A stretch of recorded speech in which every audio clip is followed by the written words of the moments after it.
Bonjour. Eh oui, on passe du t-shirt au pull-over, c'est comme ça. On est passé d'une saison à une autre en 24 heures, même pas en 12 heures. Hein. Donc, alors, est-ce qu'on entre dans la fin de notre civilisation occidentale? En tout cas, tout ce que je peux vous dire, c'est qu'il y a des signes qui nous rappellent les heures sombres, si je puis dire, de la chute de plusieurs empires. Alors, bon, pour ceux qu'on connaît, qui ont laissé des traces suffisamment visibles et lisibles pour qu'on puisse interpréter les causes de leur déclin, il y a bien entendu l'Empire grec, qui, même si c'est tout au long de leur règne, utilisait un petit peu toutes les mœurs sexuelles, il faut quand même le dire. Le déclin de la civilisation grecque a toujours été accompagné de sexualité débridée, et particulièrement l'utilisation de l'homosexualité est très connue. Les Grecs sont connus pour ça, les Grecs anciens, j'entends bien sûr.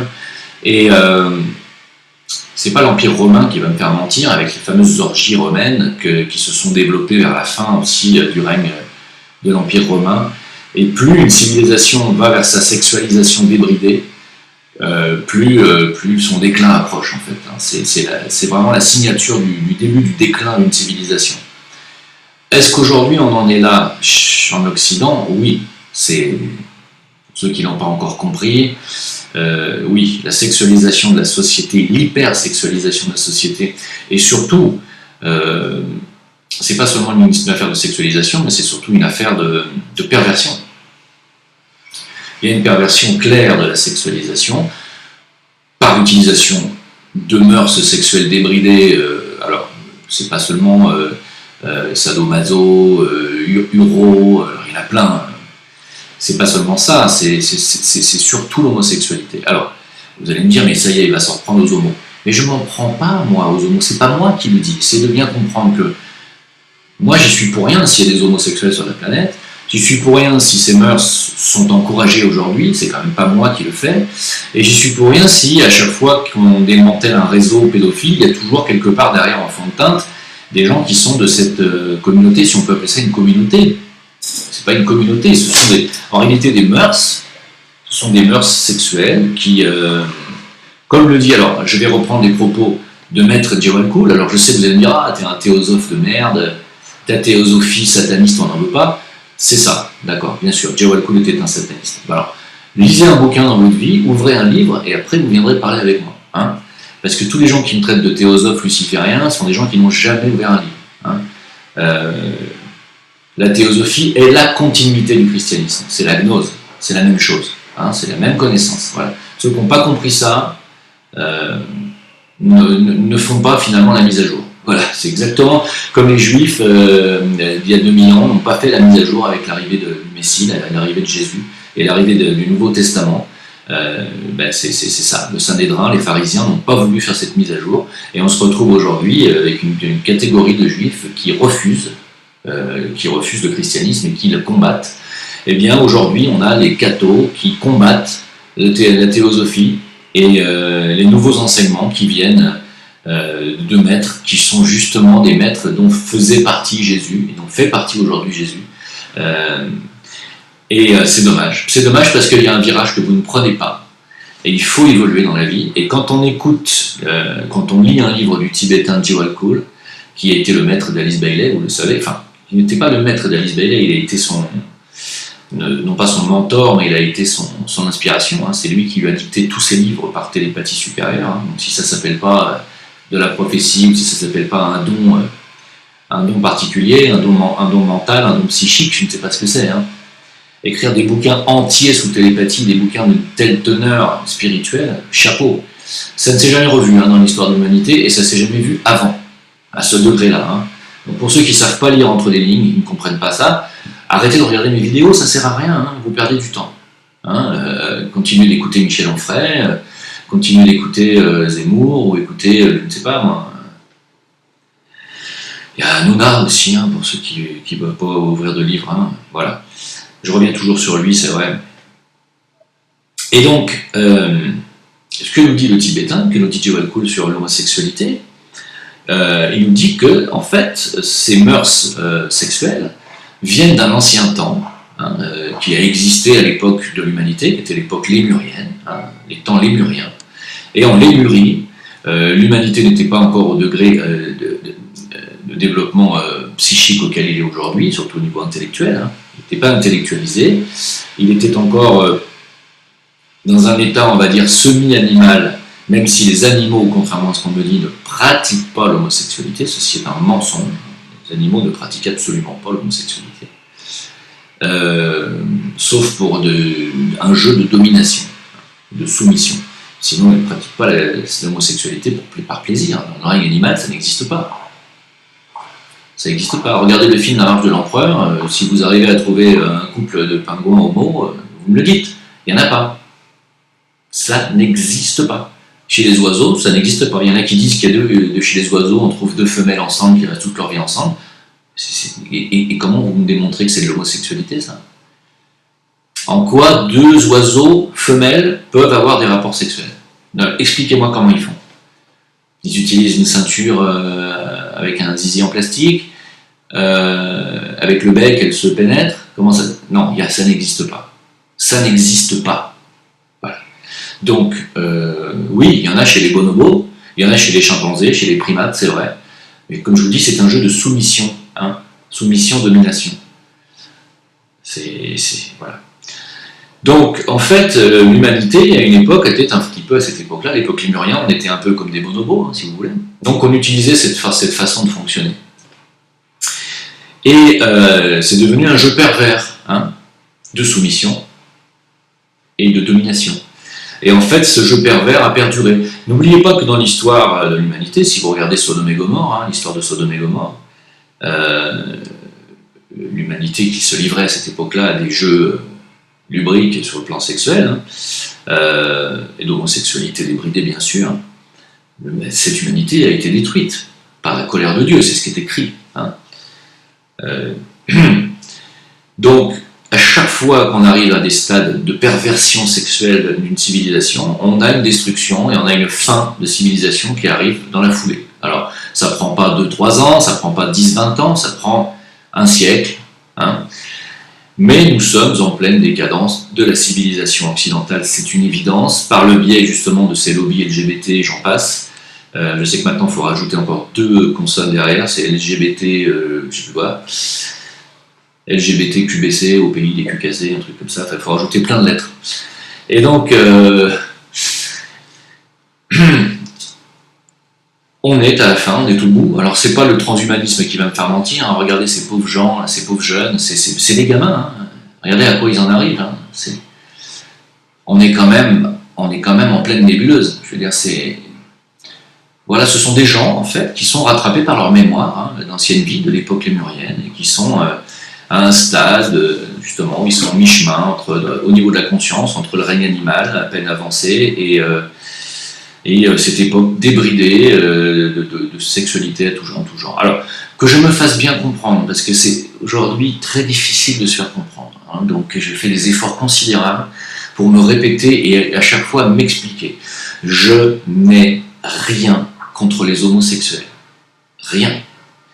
J'en connais qui sont des gens absolument charmants, qui vivent ensemble, ils sont en couple parfois depuis 18-20 ans, j'en connais qui sont en couple, c'est rare. Hein. Chez les homos, c'est énormément d'histoires de cul, comme on dit vulgairement. Mais il y en a qui sont ensemble en couple depuis longtemps, j'en connais. Ce sont des gens absolument adorables, avec qui on peut parler de tout, qui sont ouverts, même s'ils ils ont une tendance à la susceptibilité exacerbée, un petit peu casse-bonbon des fois, mais bon, allez, moi franchement je n'ai rien contre les homos. Et j'aime bien passer des soirées avec des homos parce que ils sont sympathiques, voilà. Alors après je sais que ce sont des gens qui souffrent, hein. Voilà, c'est tout. Mais ça n'empêche rien à ce que j'ai dit avant. Je veux dire, qu'on soit homo, c'est pas un problème. Hein. Le problème, c'est pas ça. Le problème, c'est que l'on en fasse la publicité comme si c'était une norme, et comme si tout le monde devait un jour passer par là pour s'amuser, ou parce que c'était normal. Non, ça fait partie justement du jeu de perversion qu'on est en train d'imposer à la jeunesse, hein, et qui mène à des dérives, voilà, Ça me rappelle le fameux sketch de Dieudonné, Cocorica. Si vous ne le connaissez pas, regardez-le parce que c'est extraordinaire. D'abord, c'est drôle. Et c'est ça, quoi. Je veux dire, on arrive, c'est du grand n'importe quoi. Il y a des gens qui se font greffer 2 ovaires de poule bientôt et qui vont pouvoir pondre, hein, pour reprendre le sketch. Donc, on en arrive, c'est pas possible, quoi. Il faut vraiment que les gens comprennent là qu'on arrive au bout d'un chemin. Hein. Pourquoi ? Parce que cette civilisation s'essouffle, elle se replie sur elle-même et finalement elle s'effondre sur ses propres fondements, sans faire de jeu de mots. Hein. C'est-à-dire que à force de libéralisme et de liberté, finalement on en arrive à un degré. Si on laisse la liberté à la perversion, la société s'auto-pervertit. Et quand une société se pervertit, elle se perd. Pervertit. Hein. La vertu est perdue. Il n'y a plus de vertu. Pervertu. Donc, aujourd'hui, cette énergie, cette civilisation s'auto-pervertit, et donc elle s'auto-détruit, et elle se perd, tout simplement. Donc oui, nous sommes à l'aube de la fin d'une civilisation, et c'est en plus une civilisation qui veut imposer au reste du monde sa façon de voir, qui essaie d'imposer les LGBT en Afrique, qui essaie d'imposer le mariage gay aussi en Afrique, c'est un truc de dingue, ou dans des pays musulmans, et qui essaie d'imposer ce qu'on dit un nouvel ordre mondial basé sur, vous le savez, d'abord primo cette idéologie, deuxio sur une domination bancaire, financière, etc. Bref. Tandis que, évidemment, le contre-pouvoir de tout ça, c'est quoi ? C'est l'ancien monde, c'est-à-dire le monde religieux. Hein. Donc le monde chrétien qui existe encore, sauf en France, et le monde musulman aujourd'hui qui se tire la bourre. C'est les 2 religions monothéistes qui sont dominantes dans le monde. Mais en fait, souvent on me dit, mais tu parles de l'islam en mal, tu habites au Maroc, t'es qu'un enfoiré. Je me fais insulter, menacer par des musulmans qui vivent en France, qui sont d'origine du Maroc et qui ne comprennent pas que je puisse affirmer que la religion musulmane, que l'islam n'est pas compatible avec la République. C'est pas une insulte de dire ça, hein. C'est plutôt un compliment pour l'islam. Parce qu'être compatible avec une République française qui impose les LGBT aujourd'hui et qui impose la perversion sexuelle dans les écoles pour les enfants de 4 ans, vous devriez être content en tant que musulman de ne pas être compatible avec ça. C'est pas du tout une insulte. Par contre, il faut aussi le dire, et ça c'est pas non plus une insulte de le dire, c'est que l'islam n'est compatible avec aucune autre idéologie que l'islam. C'est quelque part un nouvel ordre mondial, l'islam. Si on laisse, je l'ai déjà dit dans une autre vidéo, mais si on laisse la main aux islamistes et aux musulmans en France, demain on a une France islamique, on n'a pas une république à la fois LGBT et musulmane, ça n'existera pas. Si demain les musulmans développent une arme qui est 100 fois plus supérieure à l'arme nucléaire et qui pourrait tous nous anéantir comme ça, et que tout le monde est obligé de se mettre à genoux devant l'islam, vous allez imposer un nouvel ordre mondial islamique. Alors, si vous me dites non, vous êtes des menteurs. Voilà.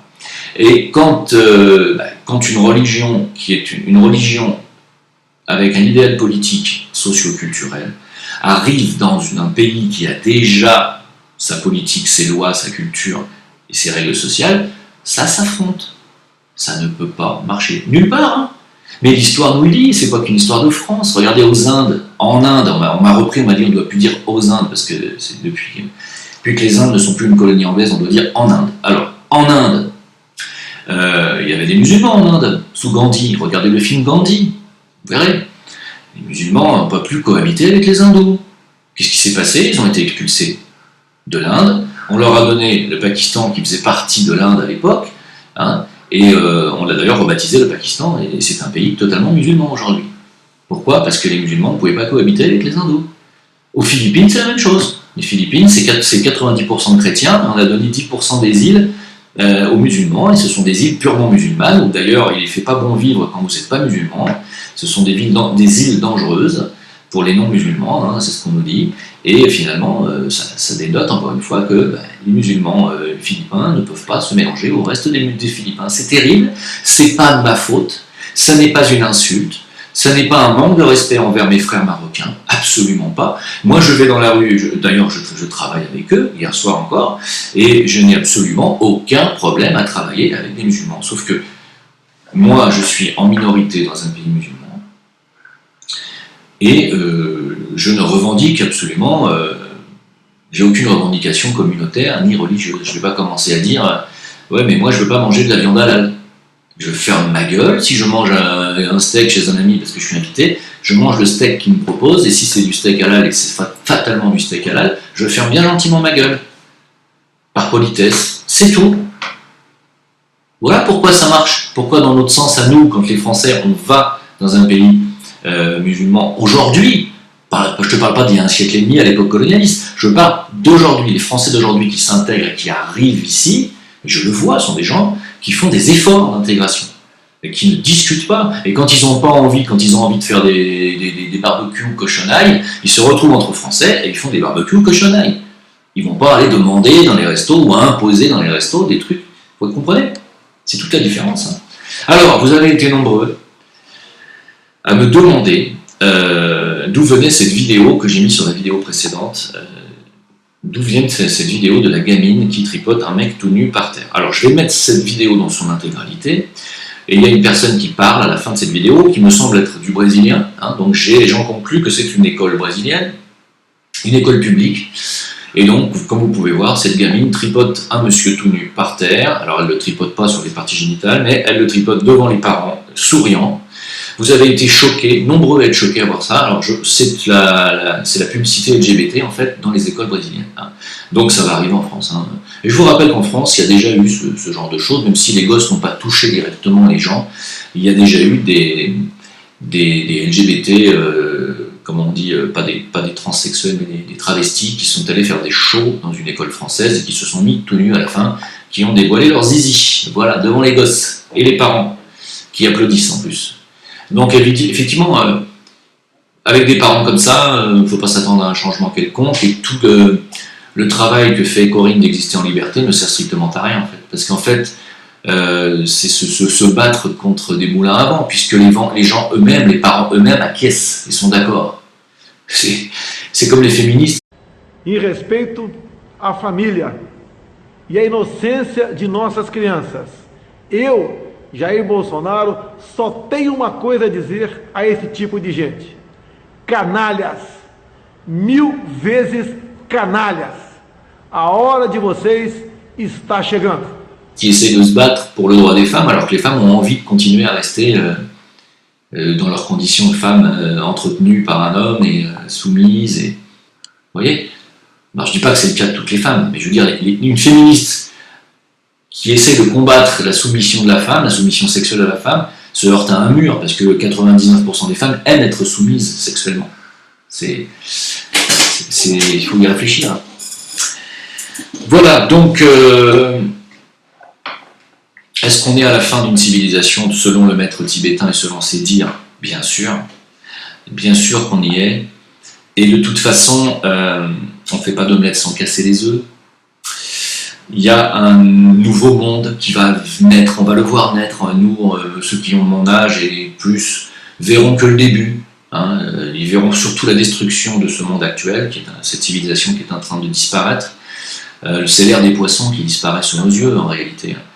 Je tiens quand même à dire, pour ceux qui me disent que je suis un New Age ou un New Ageux, que moi j'ai jamais dit qu'on était déjà dans l'ère du Verseau, et j'ai jamais dit qu'on était déjà ascensionné dans la 5e dimension. J'ai toujours dit qu'on n'était pas du tout prêt de rentrer dans l'ère du Verseau, que ça ne sera pas avant 2129, 2130. Hein. Et j'ai toujours dit qu'on allait vivre la destruction de l'ère des poissons avant toute chose. J'ai jamais dit qu'on était en 5e dimension.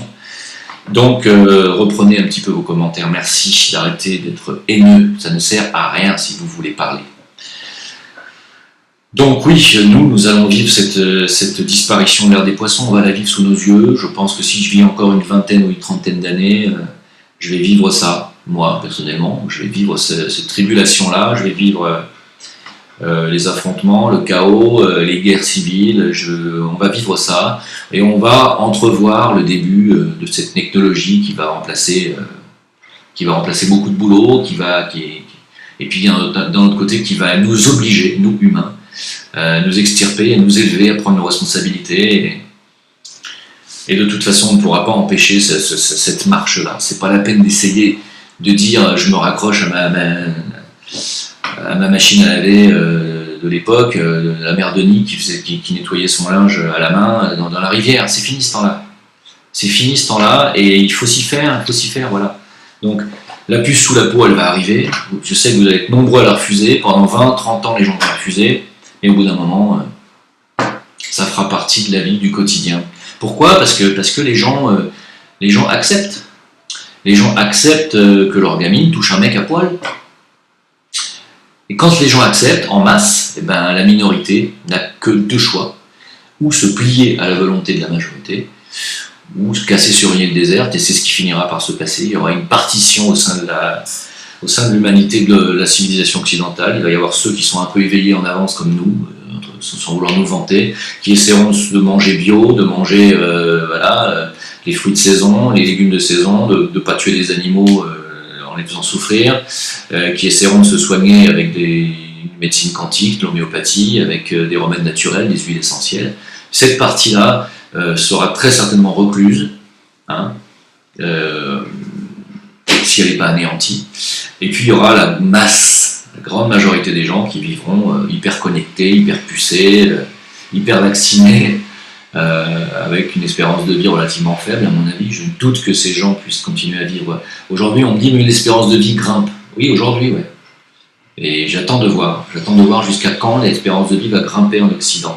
Le fait que l'espérance de vie grimpe n'est pas forcément un gage de qualité. Ça veut dire, effectivement, il faut le dire quand même. Je le dis parce qu'on me reproche de toujours systématiquement taper sur la médecine. C'est faux, je ne tape pas systématiquement sur la médecine. Ce que je dis, c'est que ce que je trouve regrettable et scandaleux même, c'est qu'on ne parle que de la médecine chimique en Occident. Que de ça, alors qu'il y a d'autres alternatives pour se guérir. C'est ça qui n'est pas normal. Vous voyez, il y a des tas de personnes qui me disent ah bah oui, tiens, j'ai un témoignage, mon fils avait telle maladie quand il était petit, les médecins n'ont rien pu faire pour lui, ils l'ont gavé de médicaments pendant 10 ans, un jour on a rencontré un mec qui lui a filé 3 granules homéopathiques, il a été guéri. Des gens qui me disent ça, moi c'est pas moi qui le dis. Donc ça veut dire que ça fonctionne. Donc, un médecin qui essaie pendant 10 ans de soigner un gamin, un jour il voit le gamin qui va super bien, et il lui dit bah t'as fait ça a marché le traitement. Et sa maman dit bah non, finalement il a essayé ça, et du jour au lendemain ça a été fini. Un médecin qui est un scientifique, qui est un chercheur, doit dire ah oui, mais tiens ça m'intéresse, parce que moi j'aimerais bien savoir comment il a fait. Et si c'est un vrai médecin, c'est-à-dire quelqu'un qui veut guérir les gens, ce qui doit l'intéresser c'est la guérison et comment y parvenir.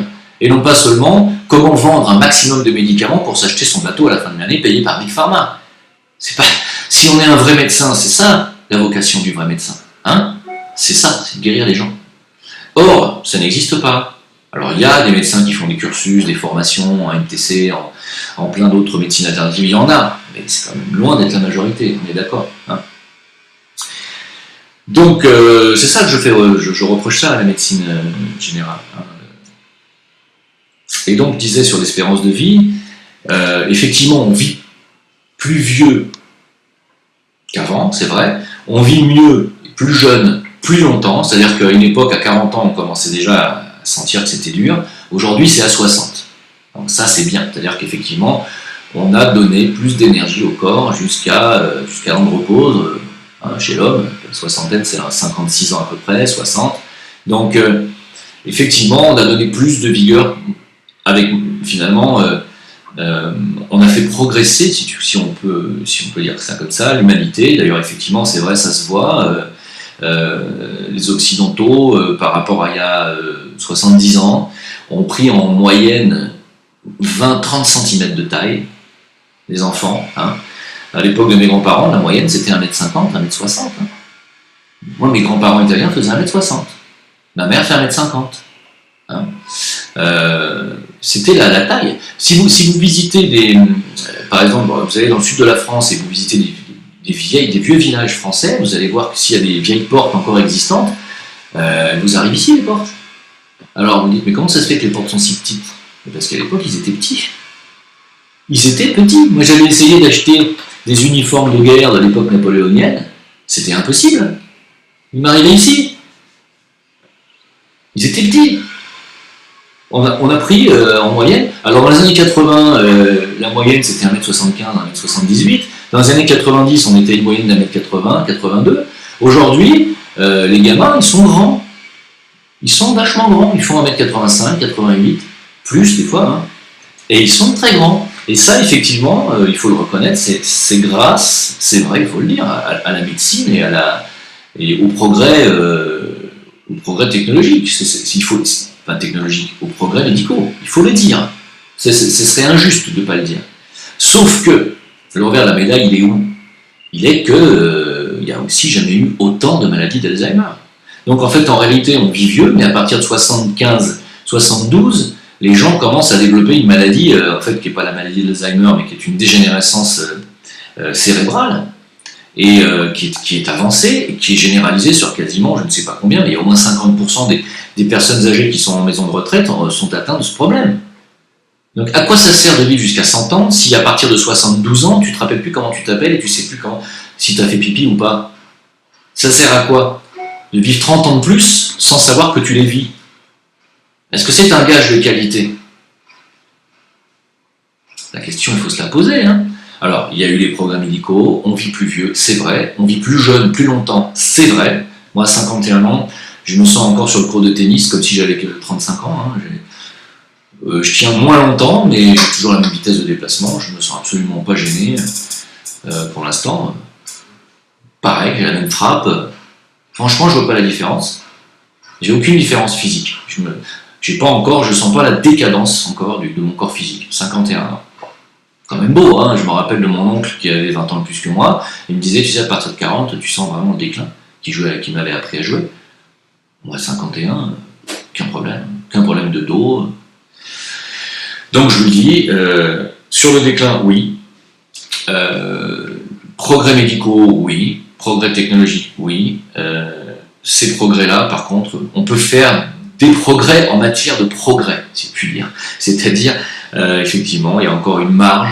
C'est-à-dire que les antibiotiques à tout va, ça a aussi un temps limité, parce qu'en fait, on a fait la guerre aux germes, on a fait la guerre aux bactéries, mais ces bactéries, ces germes sont en train de rattraper nos progrès en matière d'antibiotiques, ils sont en train de muter, hein, et ça va nous rattraper. Voilà, donc le monde bactérien n'a pas dit son dernier mot, loin de là.